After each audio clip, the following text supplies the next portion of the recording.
Dans cette nouvelle vidéo, nous allons parler de la notion de value mapping. Pourquoi est-ce que cette notion est importante? Parce que assez souvent, vous allez recevoir des données qui vont souvent être de la donnée qu'on va classer, définir comme étant de la donnée technique, mais vous allez vouloir construire un tableau de bord à destination de quelqu'un qui n'est pas forcément technique. Je m'explique. Quand on avait fait la précédente vidéo sur les data views, sur les types de données, on avait utilisé cette donnée pour le projet 3 que je vous invite à le faire. Et donc, ce qu'on constate, c'est que quand on regarde nos données, on se rend compte qu'ici, on a un champ certification dans lequel il y a un true ou un false. Donc, si vous faites un tableau de bord dans lequel vous affichez à votre manager ou peut-être aux équipes métiers, dans lequel vous affichez true, false, techniquement, dans ces champs, on avait besoin d'écrire true or false parce que ça permet au système d'adapter son comportement en fonction de l'élément. Puisque c'est quelque chose de visuel, on va afficher automatiquement le bouton pour dire qu'il y a une certification ou pas. Mais maintenant, quand vous avez besoin de représenter cette donnée, vous ne pouvez pas représenter cette donnée avec des informations techniques parce que true, false, c'est des informations techniques. À la limite, vous pouvez mettre ici au niveau de certification, vous aurez besoin de mettre oui, non. De la même manière, vous aurez besoin de dire au système que pour tout ce qui est des ID entre 1 à 5, je m'affiche un OK, par exemple. Pour tous ceux qui sont de 5 jusqu'à 1000, tu m'affiches un KO. Vous pouvez avoir ce genre de scénario. Mais ce que l'on remarque assez rapidement, c'est que vous avez une colonne qui s'appelle ici ID, et vous avez une colonne aussi qui s'appelle ici Student, vous avez une colonne qui s'appelle View. Vous voyez, ces trois colonnes ont des nombres. Donc, si vous êtes en train de vouloir construire la règle pour celle-ci, vous voyez, ici, tous les autres colonnes ont des chiffres plutôt élevés, sur les personnes qui ont participé, le nombre de vues de la formation. Ça va être assez facile pour gérer la partie ID, puisque c'est des ID, on est sur des nombres plutôt bas. On pourra mettre, si c'est de 1 à 5, tu mets OK, si c'est de 5 à 20, tu mets KO. Ces colonnes ne vont pas être impactées. Mais, assez souvent, si on bascule maintenant de ce côté, vous voyez les chiffres commencent un peu à être moins éloignés. Et donc, des fois, vous allez vouloir mettre une règle spécifiquement pour cette colonne, pour dire que transforme d'une certaine manière, mais vous allez vous rendre compte que ça impacte cette colonne. C'est pour cela qu'on vous invite à suivre une autre vidéo qu'on va publier bientôt. Donc, pensez à vous abonner pour ne pas rater cette vidéo, dans laquelle on va parler de la notion de override. Et override, ça va permettre de faire la même chose que l'on va faire dans cette vidéo. Donc, on va vous expliquer les différentes utilisations du value mapping. Mais en utilisant le override, vous allez venir pouvoir préciser que cette surcharge, tu l'appliques spécifiquement pour la colonne student. C'est là qu'intervient la notion d'override. Et donc, cette notion qu'on va voir tout de suite sur le value mapping, vous pourrez faire exactement la même chose, mais avec la fonction override, vous pourrez cibler une colonne en particulier. Donc, là où j'explique de manière globale le value mapping, vous pouvez le faire de manière par défaut, directement au niveau du panel. Mais l'inconvénient, c'est que ça s'appliquera sur tout le monde. Mais je vous invite à suivre nos vidéos sur la partie override, dans laquelle on va pouvoir préciser qu'on veut que ça s'applique uniquement sur la colonne student, ou bien on va dire on veut que tu l'appliques sur les colonnes student et view. Student ou view.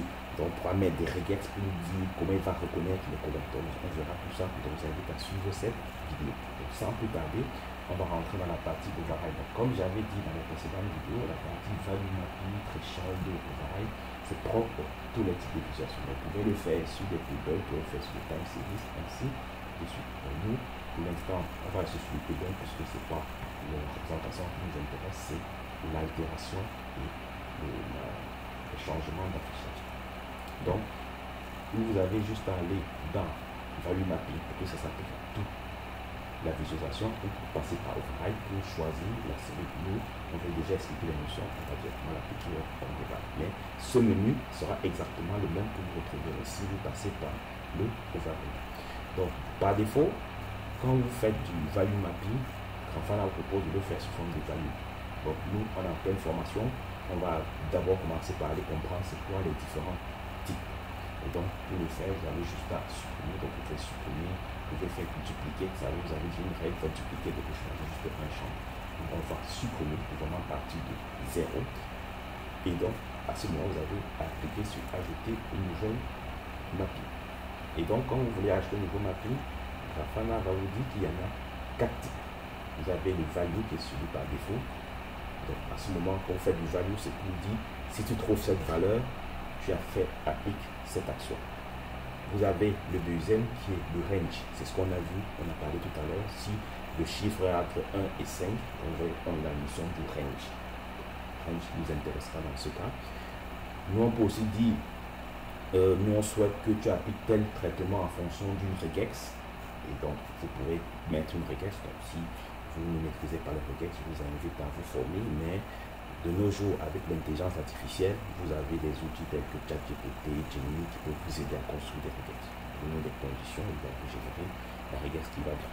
Et puis, vous avez la partie spéciale qui va utiliser des champs un peu spéciaux, les booléens, les nulles, ce genre de choses. On va essayer de faire un cas pour chacun. Donc, on va déjà commencer par le premier cas qu'on avait déjà parlé. C'est le cas où on avait dit de 1 à 5. Souvenez-vous, d'où on est parti pour faire notre value mapping, c'est le général. Donc, ça s'applique sur toute valeur qu'il va trouver qui est entre 1 et 5. Et là, à ce moment, on va lui dire que pour notre valeur de 1 à 5, on veut que tu lui appliques, par exemple, OK. Ça peut vous mettre le message qui correspond à ce que vous voulez. Et puis, ça, c'est le texte qui va être affiché. À côté de ça, vous avez le set color. Le set color, ça peut être, par exemple, ça va vous permettre de faire ce qu'on appelle l'effet tricolore. Enfin, on propose beaucoup plus de couleurs. Donc, on a jusqu'à custom à ce niveau et choisir. Donc, moi, je recommande souvent d'être dans ce l'effet tricolore. Vert, c'est tout va bien. Rouge, rien ne va bien. Mais Grafana vous laisse libre sur le choix des couleurs. Et donc, vous pouvez définir que si c'est comme ça, comme c'est un OK, on va mettre un vert. Et imaginez le scénario où on met un nouveau range et on dit ici de 6 à 1000, ça affiche un chaos. Donc, à ce moment, on lui dit son chaos, c'est pas possible. Pour l'instant, on ne va pas utiliser la colonne color. On verra plus tard comment est-ce que cette colonne color pourra être utilisée dans votre tableau. Pour l'instant, on va d'abord déjà manipuler la partie display text. Donc, quand je fais le update, vous remarquez désormais que dans la colonne ID, je n'ai plus de nom, j'ai désormais de OK KO. Et ici, vous remarquez ce que j'expliquais. On voulait faire quelque chose pour le OK et le KO, mais on se retrouve avec ce côté aussi avec le OK et le KO. Et c'est pour cela que je vous dis, n'hésitez pas à regarder notre vidéo sur l'override pour être sûr que ça s'applique uniquement à la colonne qui vous intéresse. Donc ça, c'était très important à comprendre. Et donc, ça, c'était comment est-ce qu'on faisait le value. Donc, après, vous pouvez faire un edit et puis après, vous altérez vos règles. Nous, on a dit qu'on va essayer de faire différents cas. On va par exemple faire le cas un peu simple. On va par exemple dire que si tu trouves par exemple ce champ, ce texte dans nos données, par exemple, tu vas racheter nos visualisations type observabilité, tu affiches par exemple la pluie demandée et tu l'affiches par exemple en bleu. Donc, on verra la couleur plus tard. Vous voyez à quoi sert le value. C'est je cherche exactement cette valeur ou bien je peux chercher un range. C'est comme ça que vous altérez le résultat de votre tableau. Et donc, vous pouvez donc rajouter une autre. On a vu le value, on a vu le range.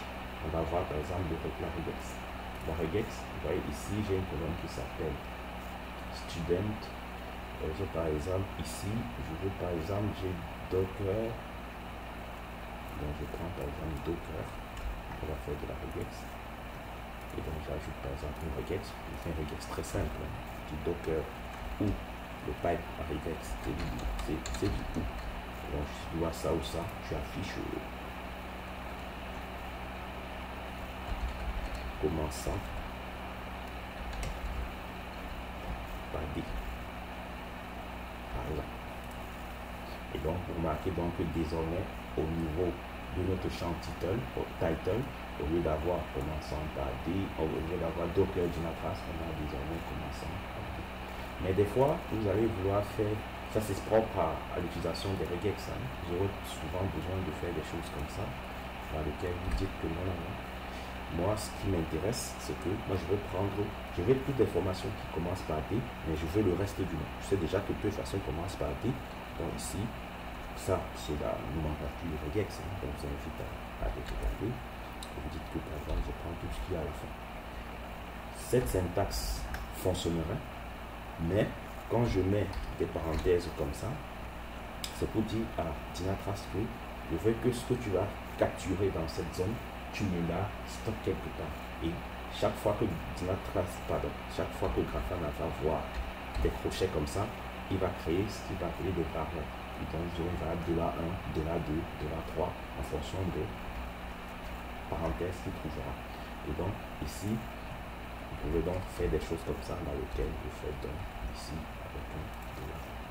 Et donc, vous remarquez désormais, au lieu juste d'afficher commençant par D, je lui ai dit, tu affiches commençant par D, mais tu me récupères aussi ce bout. Et c'est comme ça que vous pouvez faire des traitements. Donc, je vous invite à construire des regex beaucoup plus adaptés à des contextes. On a vu qu'on pouvait faire des regex simples.